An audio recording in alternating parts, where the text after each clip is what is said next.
Di ujung desa, jauh dari hiruk-pikuk kehidupan, berdiri sebuah rumah kecil yang tampak kesepian. Dinding kayunya mulai lapuk, atapnya sedikit miring, dan pekarangannya dibiarkan liar oleh pemiliknya. Rumah itu milik Mirna, seorang wanita yang menghabiskan hari-harinya dalam kesunyian, tenggelam dalam duka yang tak kunjung pudar. Setiap pagi, sebelum matahari benar-benar meninggi, Mirna sudah berada di ladangnya. Cangkul di tangannya menembus tanah kering, mengaduknya, menanam bibit yang diharapkannya bisa tumbuh subur. Ia bekerja tanpa henti, membiarkan keringatnya bercampur dengan debu dan lumpur. Bagi orang lain, pertanian adalah pekerjaan, tetapi bagi Mirna, itu adalah pelariannya. Ladang kecil itu tidak jauh dari sungai yang meliuk di sisi desa, sungai yang menjadi sumber kehidupan bagi banyak orang, tetapi juga merenggut kebahagiaan Mirna.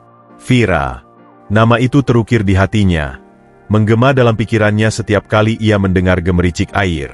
Putrinya, satu-satunya cahaya dalam hidupnya, hilang di sungai itu bertahun-tahun lalu. Tidak ada yang tahu bagaimana peristiwa itu terjadi. Hanya satu hal yang pasti, Vira pergi tanpa jejak, meninggalkan Mirna dengan pertanyaan yang tak terjawab dan kesedihan yang tak terobati. Penduduk desa mencoba menghiburnya pada awalnya. Mereka membujuknya untuk merelakan, mengatakan bahwa sungai telah mengambil banyak nyawa sebelumnya. Namun, bagaimana mungkin seorang ibu bisa merelakan anaknya begitu saja? Maka, Mirna tetap tinggal di tepi desa, menolak meninggalkan rumah tempat ia dan Vira pernah berbagi kebahagiaan. Hari demi hari berlalu, dan ia semakin menjauh dari kehidupan sosial. Kini, satu-satunya kebiasaannya adalah berdiri di tepi sungai setiap sore, menatap ke seberang hutan yang rimbun. Ada sesuatu dalam dirinya yang terus berbisik bahwa Vira belum benar-benar pergi, bahwa ia masih di luar sana, menunggu untuk pulang. Sore itu, Mirna kembali berdiri di tempat yang sama, di bawah langit yang mulai memerah. Angin sungai bertiup lembut, membawa aroma air dan tanah basah. Ia melipat tangan di dadanya. Matanya tak lepas dari permukaan sungai yang beriak pelan. Kadang-kadang, ia berpikir ia melihat sesuatu, bayangan kecil yang familiar, tawa yang hampir terdengar di antara desir angin. Namun, setiap kali ia berkedip, semuanya menghilang. Ia menghela napas panjang. "Vira," gumamnya, suara lirihnya larut dalam angin. Seperti biasa, tidak ada jawaban. Ketika matahari mulai tenggelam, Mirna akhirnya melangkah kembali ke rumahnya yang sunyi.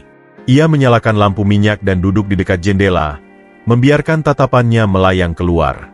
Di kejauhan, ia bisa melihat api unggun penduduk desa, mendengar suara tawa dan percakapan mereka.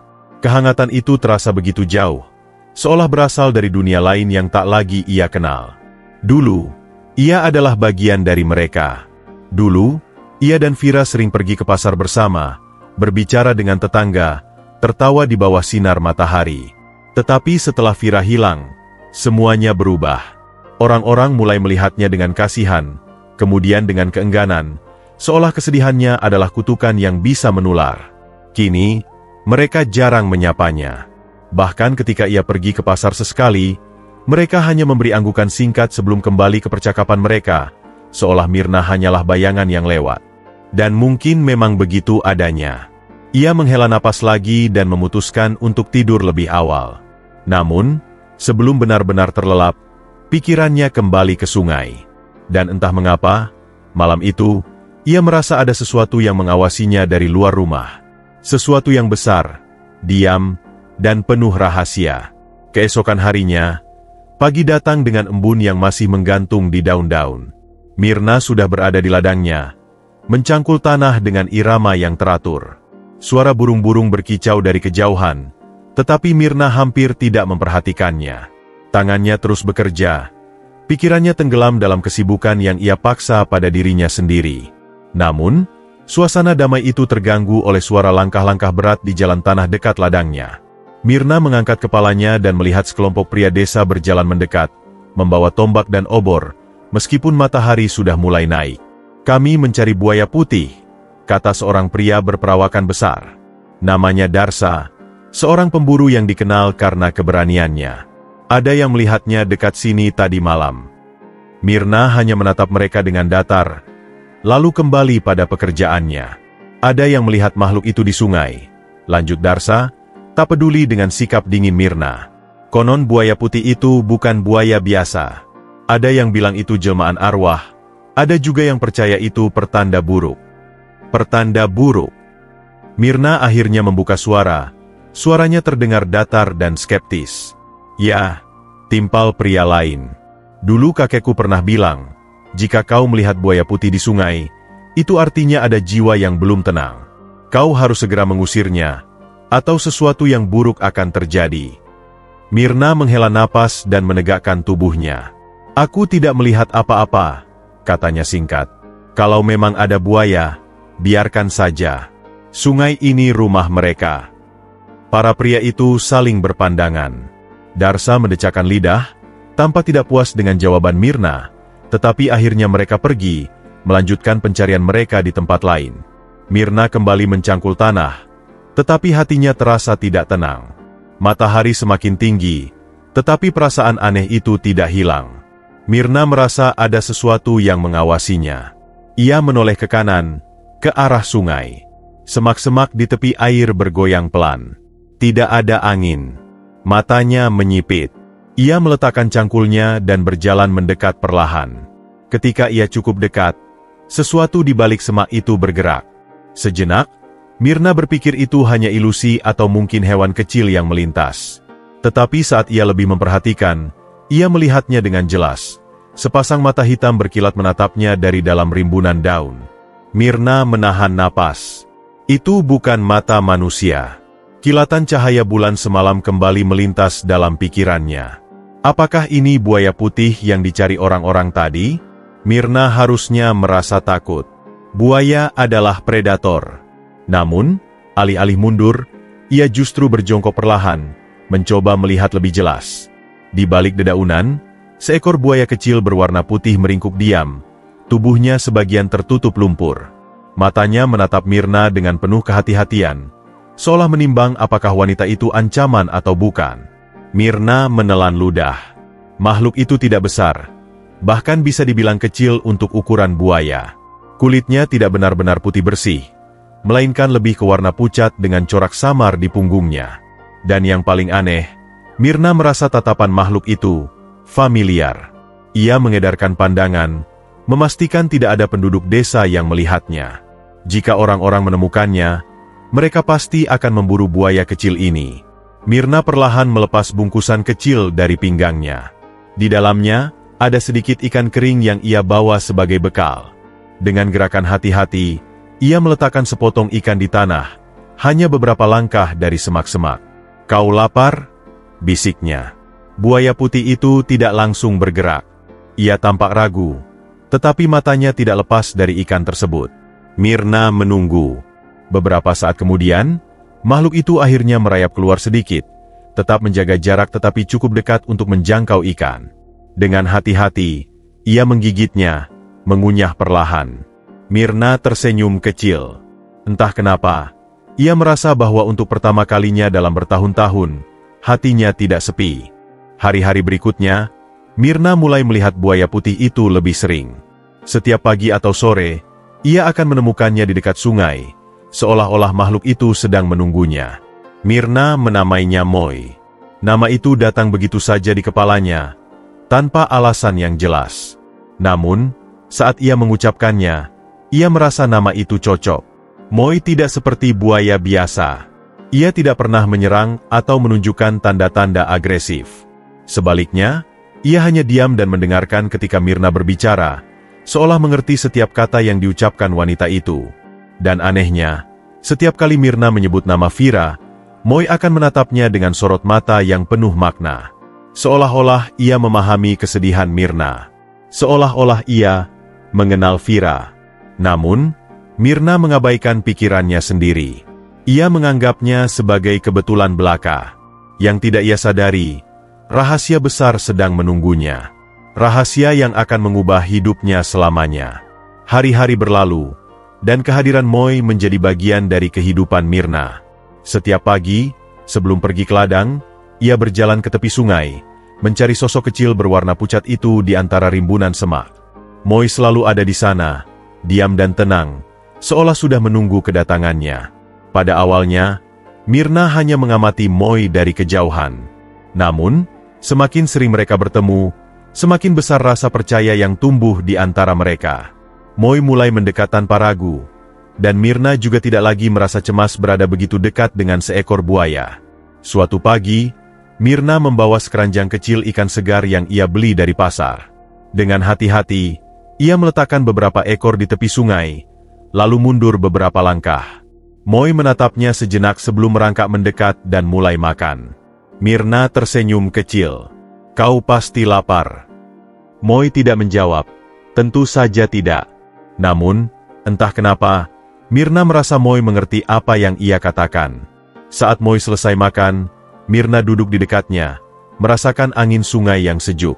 Pikirannya kembali melayang pada masa lalu, saat Vira masih bersamanya. "Kau tahu, dulu Vira selalu membantuku di ladang," katanya pelan. "Dia suka berlari ke sana kemari, mengejar kupu-kupu. Terkadang dia bahkan lebih banyak bermain daripada bekerja." Moi tetap diam, tetapi matanya yang hitam mengkilat terus menatap Myrna dengan intensitas yang aneh, seolah ia mendengarkan dengan penuh perhatian. Myrna menghela napas panjang. "Aku masih ingat tawa Vira, begitu jernih dan ceria. Sekarang rumah ini terasa begitu sunyi tanpanya." Ia menatap Moi, lalu tersenyum lemah. "Aneh ya, aku berbicara dengan buaya." Moi berkedi pelan, lalu bergerak sedikit lebih dekat. Myrna tidak menghindar. "Terima kasih sudah menemaniku," bisiknya. Sejak hari itu, Myrna mulai berbagi lebih banyak cerita dengan Moi. Ia bercerita tentang kehidupan di desa, tentang masa lalunya, tentang mimpinya yang dulu dan yang kini sudah ia kubur dalam-dalam. Moi hanya mendengarkan, tak pernah sekalipun pergi ketika Myrna berbicara. Perlahan, Myrna menyadari bahwa kesunyian yang selama ini menyiksanya mulai berkurang. Suatu malam, hujan turun deras. Petir menggelegar di langit, menerangi rumah kecil Myrna dalam kilatan cahaya sesaat. Myrna duduk di dekat jendela, memandangi sungai yang bergelombang liar akibat angin kencang. Tiba-tiba, di sela suara hujan, ia mendengar sesuatu. Myrna bangkit dan membuka pintu, membiarkan angin dingin masuk ke dalam rumahnya. Matanya menyapu pekarangan yang basah, mencari sumber suara tadi. Di tepi ladangnya, di bawah rintik hujan, Moi berdiri diam. Myrna terkejut. Moi biasanya hanya muncul di siang hari dan selalu berada di sekitar sungai. Tetapi sekarang, di tengah hujan deras, ia justru datang ke rumahnya. Myrna melangkah mendekat. Rasa khawatir muncul dalam dirinya. "Moi, kenapa kau di sini?" Moi tidak bergerak. Mata hitamnya yang biasa terlihat penuh ketenangan kini tampak berbeda, seperti menyimpan sesuatu yang ingin disampaikan, tetapi tidak bisa diungkapkan. Seketika, dada Myrna terasa sesak oleh perasaan aneh. Ia berjongkok dan mengulurkan tangannya, tanpa berpikir. Jemarinya menyentuh kepala Moi yang dingin dan basah. Dan saat itulah ia merasakannya. Sebuah benda kecil, keras, tertanam di antara sisik Moi. Myrna mengernyit, mencoba meraba lebih jelas di bawah cahaya redup. Jantungnya berdebar saat menyadari bahwa benda itu bukanlah bagian dari tubuh Moi. Sebuah jarum emas tertanam di kepala Moi, tersembunyi di antara sisik-sisiknya. Myrna menelan ludah. "Apa ini?" Tangannya gemetar saat menyentuh jarum itu lebih kuat, berusaha menariknya perlahan. Moi tidak bergerak, hanya menatap Myrna dengan tatapan yang dalam, tatapan yang membuat jantung Myrna semakin berdegup kencang. Ia mengambil napas dalam-dalam, lalu dengan hati-hati menarik jarum emas itu. Begitu jarum itu terlepas, tubuh Moi tiba-tiba bergetar hebat. Myrna tersentak mundur. Jantungnya berdetak liar saat cahaya keemasan mulai bersinar dari tubuh Moi. Myrna tidak percaya dengan apa yang dilihatnya. Tubuh Moi bersinar semakin terang, membentuk siluet yang perlahan berubah, menjadi sesuatu yang tidak mungkin. Siluet seorang gadis kecil. Myrna membekap mulutnya. Matanya membelalak. Sebuah suara lirih terdengar di antara suara hujan yang deras. "Bu!" Myrna terhuyung ke belakang. Napasnya tercekat. Ia mengenali suara itu. Sebuah suara yang tidak pernah ia dengar lagi selama bertahun-tahun. Myrna membeku. Suara itu, suara yang begitu akrab, namun telah lama menghilang dari hidupnya, kini bergema di telinganya. Hujan terus mengguyur deras, membasahi tanah, sementara cahaya keemasan yang menyelimuti Moi mulai meredup. Sosok di depannya kini bukan lagi buaya kecil berwarna putih, melainkan seorang gadis mungil dengan rambut basah yang terurai. Gadis itu berdiri dengan tubuh gemetar, kedua tangannya mengepal di sisi tubuhnya. Matanya yang besar dan bulat menatap Myrna dengan penuh emosi, campuran antara keterkejutan, kebingungan, dan rindu yang mendalam. Myrna merasa napasnya terhenti. Ia mengulurkan tangannya dengan gemetar, tidak berani mempercayai apa yang dilihatnya. "Vira?" Suaranya nyaris tak terdengar, seolah jika ia mengatakannya terlalu keras, sosok di depannya akan menghilang seperti mimpi yang lenyap saat fajar tiba. Gadis itu mengatupkan bibirnya, lalu perlahan mengangguk. "Ibu." Detik itu, segala emosi yang Myrna pendam selama bertahun-tahun meledak. Ia berlari dan memeluk gadis itu erat-erat, tangisnya pecah, mengguncang seluruh tubuhnya. Vira pun menangis. Tubuh kecilnya bergetar di pelukan ibunya. Myrna tidak peduli dengan hujan yang terus mengguyur, tidak peduli dengan tanah yang berubah menjadi lumpur di bawah kakinya. Yang ia pedulikan hanyalah kenyataan bahwa Vira ada di sini, dalam pelukannya, hangat dan nyata. Bagaimana ini bisa terjadi? Suara Myrna parau, terisak di antara tangisnya. Kau seharusnya sudah." Vira menengadahkan wajahnya, matanya berkaca-kaca. "Aku tidak tahu, Bu. Aku tidak ingat bagaimana aku berubah menjadi Moi. Aku hanya ingat bahwa aku jatuh ke sungai. Lalu semuanya menjadi gelap." Myrna mendengarkan dengan saksama, meski hatinya masih dipenuhi keterkejutan. "Aku merasa seperti tidur lama sekali," lanjut Vira, suaranya bergetar. "Lalu saat aku bangun, aku bukan lagi manusia. Aku berada di dalam air, tubuhku terasa aneh, dan aku sendirian." Myrna menggigit bibirnya, mencoba menahan isakannya. "Dan setelah bertahun-tahun, aku menemukanmu, Bu. Tapi aku tidak bisa bicara, aku tidak bisa mengatakan siapa aku." Vira kembali menangis. Suaranya penuh rasa frustasi. "Aku hanya bisa menunggu, berharap ibu menyadarinya." Myrna mengelus rambut basah putrinya dengan lembut. "Oh sayang, kau pasti sangat takut." Vira mengangguk lemah, menyembunyikan wajahnya di dada ibunya. "Tapi ibu tidak pernah meninggalkanku. Ibu selalu datang, selalu berbicara padaku." Myrna menutup matanya, meresapi kata-kata itu. Air mata mengalir deras di pipinya, bercampur dengan air hujan. Tiba-tiba, pikirannya kembali ke sesuatu yang selama ini ia abaikan, jarum emas yang tadi ia tarik dari kepala Moi. Myrna menoleh ke bawah, melihat jarum itu masih tergeletak di tanah, bersinar redup di bawah hujan. Matanya menyipit. "Jarum ini." Vira ikut menoleh dan langsung menggigil ketakutan. "Aku tidak tahu apa itu," kata Vira dengan suara gemetar. "Tapi, selama jarum itu ada di sana, aku tidak bisa berubah kembali." Myrna mengangkat jarum itu, mengamatinya dengan seksama. Ada ukiran kecil di permukaannya, nyaris tak terlihat. Simbol-simbol aneh yang tidak ia pahami. "Ini bukan benda biasa," gumam Myrna. Ia menatap Vira, yang masih berdiri dengan tubuh kecilnya yang gemetar. "Apakah ada seseorang yang memberikannya padamu?" Vira menggeleng pelan. "Aku tidak ingat, Bu. Aku hanya ingat air yang gelap. Lalu ketika aku sadar, aku sudah seperti itu." Myrna mengepalkan tangannya yang masih memegang jarum emas. Ada sesuatu yang tidak wajar di balik semua ini. Namun, sekarang bukan saatnya untuk mencari jawaban. Yang terpenting adalah bahwa Vira telah kembali. Ia menatap putrinya lekat-lekat, seolah memastikan bahwa ini bukan sekadar ilusi. Kemudian, ia tersenyum dengan penuh kehangatan. "Ayo pulang, Nak." Vira menatapnya dengan mata berbinar dan mengangguk pelan. Malam itu, untuk pertama kalinya dalam bertahun-tahun, Myrna tidak merasa sendirian. Dan untuk pertama kalinya, rumah kecil itu kembali dipenuhi dengan kehangatan dan tawa yang pernah hilang. Malam itu, Myrna dan Vira duduk di depan perapian kecil di dalam rumah mereka. Hujan telah reda, tetapi hawa dingin masih menyelimuti udara.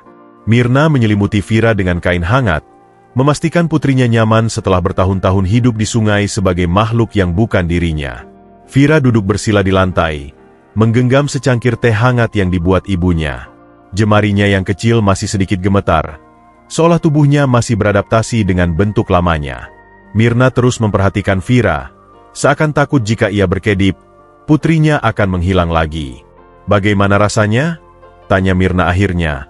Suaranya lembut namun penuh rasa ingin tahu. Vira menatap cangkir di tangannya. Raut wajahnya sulit dijelaskan. "Aneh. Seperti mimpi. Aku masih merasa ada sesuatu yang kurang." Ia menggigit bibirnya, lalu melanjutkan. "Aku tidak terbiasa merasakan kehangatan seperti ini, Bu. Selama bertahun-tahun, aku hanya tahu dinginnya air." Mirna menelan ludah, menahan air mata yang ingin keluar lagi. Ia tidak bisa membayangkan bagaimana putrinya menjalani hari-hari sendirian di dasar sungai. "Aku minta maaf, Nak," ucapnya lirih. "Aku seharusnya mencarimu lebih lama. Aku seharusnya tidak menyerah." Vira buru-buru meletakkan cangkirnya dan meraih tangan ibunya. "Jangan bilang begitu, Bu," katanya sungguh-sungguh. "Ibu tidak pernah meninggalkanku. Aku selalu melihat ibu, mendengar ibu bicara, meskipun aku tidak bisa membalasnya." Mirna mengeratkan genggaman tangannya pada Vira. "Aku hanya ingin kau tahu, aku mencintaimu lebih dari apapun, Vira." Vira tersenyum kecil. "Aku tahu, Bu. Aku juga mencintai ibu." Untuk pertama kalinya sejak tragedi itu, Mirna merasa dadanya tidak lagi sesak oleh kesedihan. Ada kehangatan yang mulai mengisi hatinya, menggantikan kehampaan yang telah lama bersarang di sana. Namun, satu pertanyaan masih mengganggu pikirannya. Jarum emas itu. Mirna menoleh ke meja kecil di sudut ruangan, tempat ia meletakkan jarum aneh tersebut. Kilauan emasnya terlihat samar dalam cahaya api. "Vira," panggilnya, mencoba bersikap tenang. "Sebelum ini, apakah kau pernah bertemu seseorang yang mungkin memberimu jarum itu?" Vira mengerutkan kening, mencoba mengingat. Lalu, perlahan, ekspresinya berubah. Ada kilatan samar dalam matanya, sebuah ingatan yang muncul kembali dari tempat yang jauh di dalam pikirannya. "Aku ingat sesuatu," suaranya nyaris berbisik. Mirna mendekat, mendengarkan dengan saksama. Vira menutup matanya sejenak sebelum mulai bercerita. "Setelah aku jatuh ke sungai, semuanya gelap. Aku merasa tenggelam semakin dalam, sampai aku tidak bisa melihat apapun." Mirna menahan napas. Lalu, "Aku mendengar suara." "Suara?" Vira mengangguk pelan. "Suara seorang wanita." Mirna merasakan bulu kuduknya meremang. "Dia berkata bahwa aku tidak boleh pergi," lanjut Vira, suaranya semakin pelan. "Bahwa dia bisa memberiku kehidupan baru, asalkan aku setuju untuk tinggal di sungai bersamanya." Mirna menelan ludah. "Siapa dia?" tanyanya hati-hati.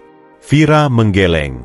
"Aku tidak bisa melihat wajahnya, hanya suaranya yang terdengar, dalam dan misterius." Mirna menggenggam tangan putrinya lebih erat.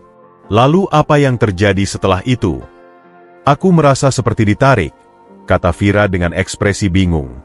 "Lalu tubuhku berubah, dan aku tidak lagi memiliki tangan atau kaki seperti ini." Ia menunduk, menatap jemarinya sendiri dengan tatapan kosong. Mirna menghela napas panjang. "Itu pasti kutukan." Vira menatap ibunya dengan mata membesar. "Kau pikir begitu?" Mirna mengangguk pelan. "Jarum emas itu bukan benda biasa, Vira. Aku yakin ada seseorang, atau sesuatu, yang mengubahmu dengan sengaja." Mereka berdua terdiam, dikelilingi suara kayu yang berderak dalam api. Akhirnya, Vira berkata, "Tapi sekarang aku sudah kembali, kan?"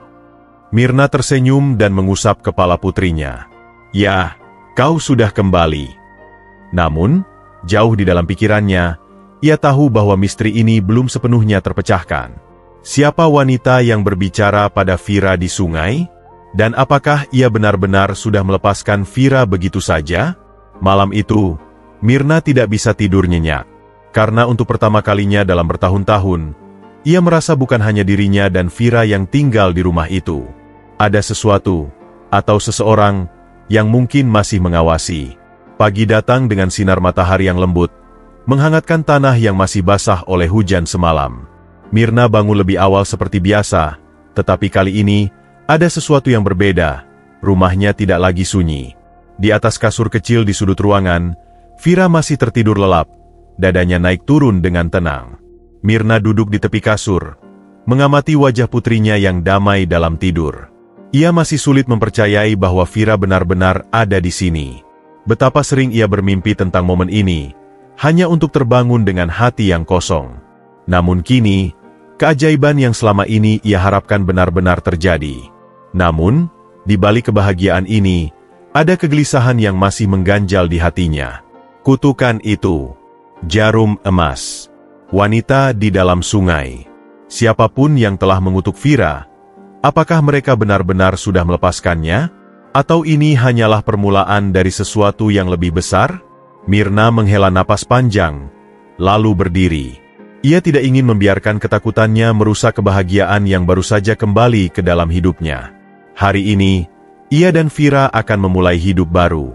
Setelah Vira terbangun, mereka berdua menikmati sarapan sederhana, pisang rebus dan teh hangat. Vira memakan makanannya perlahan, seolah tubuhnya masih belajar kembali menjadi manusia. "Ibu," panggilnya setelah beberapa saat, "aku ingin melihat ladang." Mirna terkejut. "Kau yakin? Kau butuh istirahat, nak." Vira tersenyum kecil. "Aku baik-baik saja, Bu. Aku hanya ingin melihat tempat di mana ibu selalu bekerja." Mirna menatap putrinya dengan penuh kasih, lalu akhirnya mengangguk. "Baiklah, ayo kita pergi." Mereka berjalan berdua menuju ladang kecil Mirna, yang terletak tidak jauh dari rumah. Udara pagi terasa sejuk, dan suara burung-burung di kejauhan menambah ketenangan suasana. Saat mereka tiba, Vira berhenti di tepi ladang, memandangi hamparan tanaman hijau yang tumbuh subur di bawah cahaya matahari. "Dulu aku sering membantu ibu di sini kan?" tanyanya pelan. Mirna tersenyum, mengingat kenangan itu. "Ya, meskipun lebih banyak bermain daripada membantu." Vira terkekeh, lalu melangkah ke tengah ladang, merasakan tanah di bawah kakinya. "Aku merasa, seakan aku baru saja kembali dari perjalanan yang sangat jauh," gumamnya. Mirna berjalan mendekat dan menggenggam tangannya. "Kau memang sudah pergi jauh, nak. Tapi sekarang kau sudah pulang." Vira menoleh, menatap ibunya dengan mata berkaca-kaca. "Ibu tidak akan membiarkanku pergi lagi kan?" Mirna menggeleng cepat. "Tidak, sayang. Aku tidak akan membiarkan siapapun mengambilmu lagi." Mereka saling berpelukan di tengah ladang, merasakan kebahagiaan yang hangat di dada mereka. Namun, jauh di dalam hutan, di balik sungai yang sunyi, sesuatu sedang mengawasi. Sesuatu yang telah kehilangan kekuasaannya. Dan sesuatu yang tidak akan diam begitu saja. Hari-hari berlalu dengan tenang, seperti yang Mirna dan Vira harapkan. Ladang mereka subur, dan meskipun hidup mereka sederhana, kebahagiaan yang mereka rasakan lebih dari cukup. Vira mulai terbiasa dengan kehidupan sebagai manusia, sementara Mirna merasa beruntung bisa bersama putrinya kembali setelah bertahun-tahun berjuang melawan kesedihan. Namun, ketenangan itu tak berlangsung lama. Suatu sore, saat mereka sedang bekerja di ladang, sebuah perasaan aneh tiba-tiba menguasai Mirna. Sesuatu yang dingin dan gelap merayap ke dalam hatinya. Dia merasa seolah-olah ada yang mengamati mereka, suatu kekuatan yang tidak terlihat namun hadir di sekitar mereka. Vira, yang sedang memetik daun-daun, menoleh kepada ibunya dengan tatapan bingung. "Ada apa, Bu? Kau tampak cemas." Mirna menggigit bibirnya, menenangkan diri. "Aku tidak tahu, nak. Sepertinya aku merasa ada sesuatu yang tidak beres." Beberapa hari kemudian, perasaan itu semakin kuat. Malam-malam terasa lebih gelap dan dingin, bahkan di rumah mereka yang biasa hangat. Mirna sering terbangun tengah malam, mendengar suara-suara aneh seperti bisikan di udara. Hujan sering turun dengan derasnya, dan angin bertiup lebih kencang dari biasanya. Sesuatu sedang mendekat. Pada suatu malam yang penuh badai, Mirna memutuskan untuk pergi ke tepi sungai, tempat di mana Vira dahulu tenggelam. Dengan hati yang penuh ketakutan, ia ingin mencari jawaban tentang perasaan yang semakin mengganggu dirinya. Vira yang khawatir mencoba menghalanginya, namun Mirna meyakinkannya bahwa dia hanya ingin memastikan semuanya baik-baik saja. Setibanya di tepi sungai, Mirna berdiri di sana, menatap arus yang mengalir deras. Suara air yang deras seakan menghapus semua suara lain di sekitarnya. Tiba-tiba, dari kedalaman sungai, muncul cahaya terang yang berkilau. Mirna terperanjat, merasa seolah-olah ada sesuatu yang sedang menariknya kembali ke dalam air. "Apa itu?" gumamnya. Suaranya hampir hilang dalam gemuruh angin. Dari dalam air, muncul sosok yang tampak seperti wanita, namun tubuhnya semu dan transparan, bercahaya seperti bayangan dari dunia lain. Wajah wanita itu tidak jelas, hanya tampak samar dengan sorot mata penuh kemarahan. "Aku akan mengambilnya kembali." Suara itu terdengar dalam pikiran Mirna, seperti suara yang terdistorsi oleh air. Mirna mundur, ketakutan. "Kau, siapa?"